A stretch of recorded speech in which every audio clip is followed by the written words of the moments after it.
Bonsoir Alexandre. Bonsoir Fabien. On a fait une interview il y a quelques mois, fin 2019, que j'ai nommée Volatilité 2020, puisque tu étais sceptique par rapport au mouvement de hausse qu'on avait.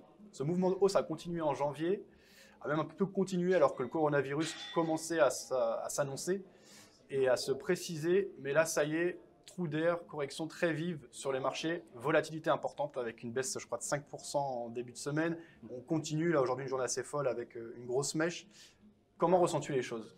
Alors c'est vrai que l'année dernière, on s'était quitté sur un constat qui était le suivant, à savoir une année qui avait été une année sans croissance, ou sans quasi-croissance des bénéfices des entreprises, notamment des groupes du S&P 500, alors que l'indice a progressé de 30% sur l'année. Certes, il partait de très bas, mais il y avait une surperformance même par rapport au niveau médian de l'année précédente qui ne se faisait pas en lien avec la croissance des bénéfices aux États-Unis et même en Europe. Donc on estimait qu'il y avait effectivement un marché qui se payait cher et reste à savoir ce qui pouvait le faire finalement revenir à un niveau plus normaux de valorisation.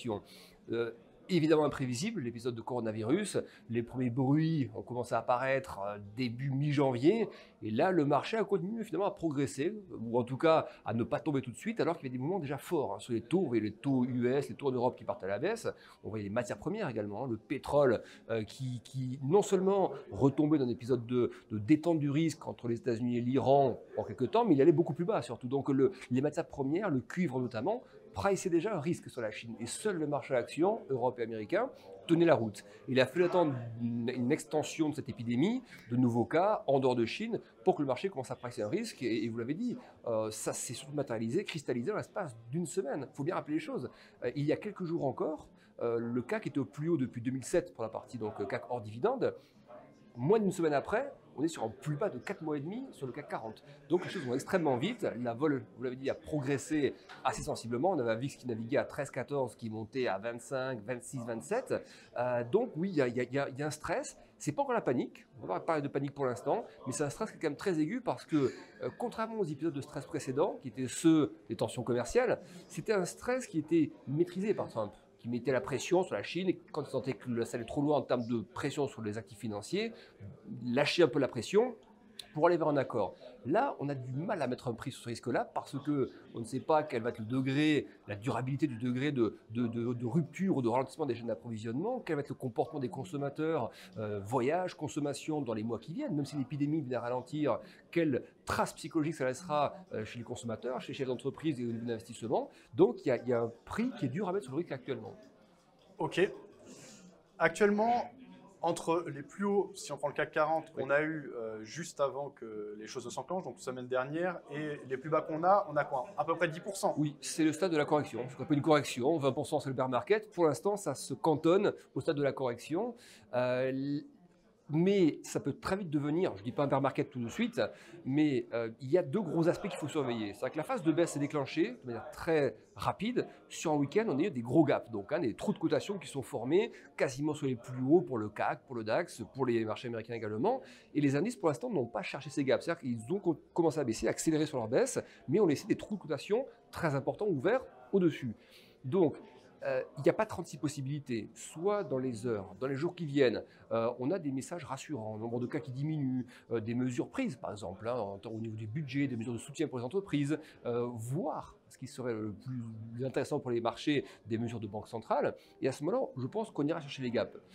Tant que ça ne vient pas, tant qu'il n'y a pas un de ces éléments-là, nombre de cas, banque centrale, décisions budgétaires ou autres, il n'y a pas de raison d'imaginer que pour l'instant, le marché s'arrête de baisser. Donc, effectivement, de 10%, sur le CAC, les supports suivants, c'est plutôt par rapport au point haut, c'est plutôt dans les niveaux de entre 15 et 20% qu'on va faire des gros niveaux de support pour le CAC. Donc, il y a une zone comme ça dangereuse où on peut lâcher 10% de plus sans bonne nouvelle rapide sur l'aspect sanitaire et l'aspect de cette crise. Ok. D'après toi, est-ce qu'il y a des stratégies à jouer maintenant ou c'est trop tard ou trop tôt? Trop tard parce que toi, par exemple, tu as un biais plutôt sceptique et baissier Oui. depuis plusieurs mois Oui, maintenant. oui, Bon, là, on a eu le gros mouvement de correction. oui. Si on avait déjà mis en place une stratégie, tant mieux. Si on n'y est pas encore et que peut-être on cherche des points bas pour rentrer sur les actions, je pense que c'est le cas de pas mal de gens, tu as l'air de dire que c'est trop tôt.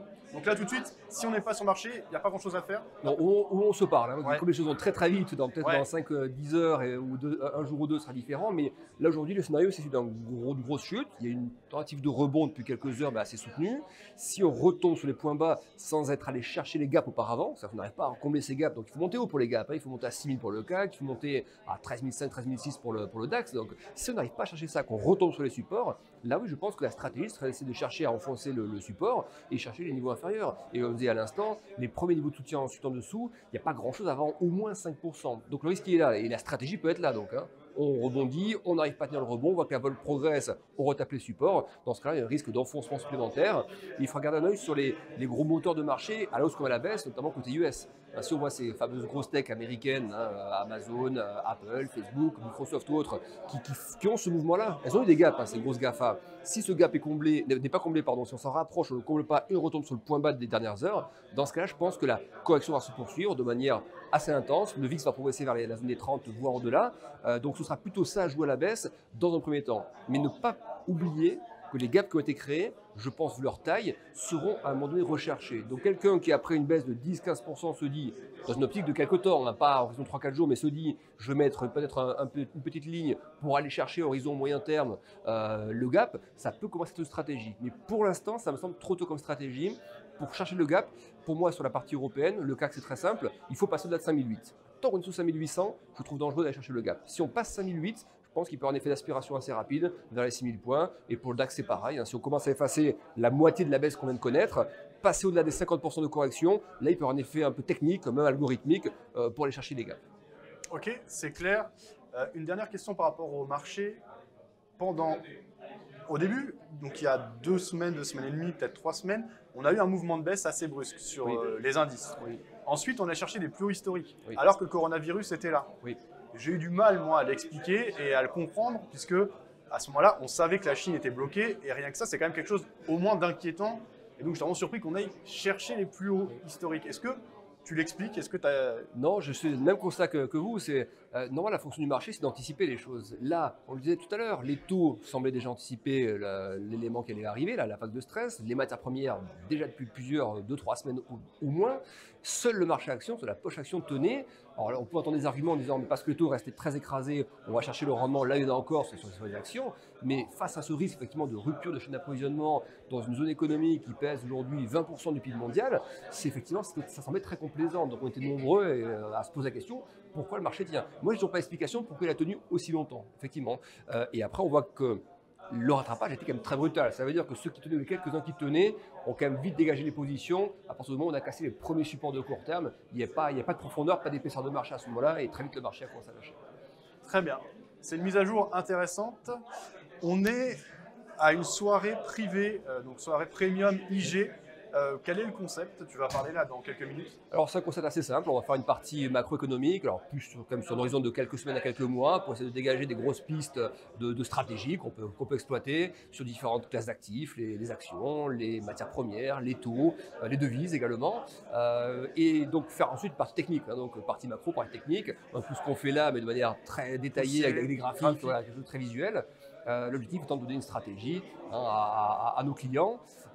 C'est des événements qu'on fait de manière assez régulière pour les clients d'IG. Et c'est un élément intéressant parce qu'on rencontre aussi les clients. Je passe pas ma vie derrière les écrans, je rencontre aussi les clients, différentes conférences, des interventions médias, avec vous également. Et il y a une partie également, et heureusement d'ailleurs, dédiée uniquement à nos clients.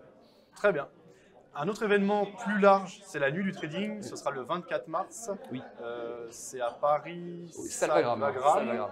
Et il y aura beaucoup d'économistes. Alors tu seras présent, Alexandre, tu vas parler.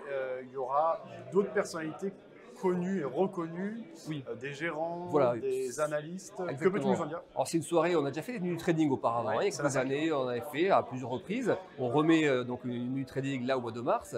Les invités seront des gérants, des économistes, il y aura des journalistes également, j'en ferai partie également pour la partie marché.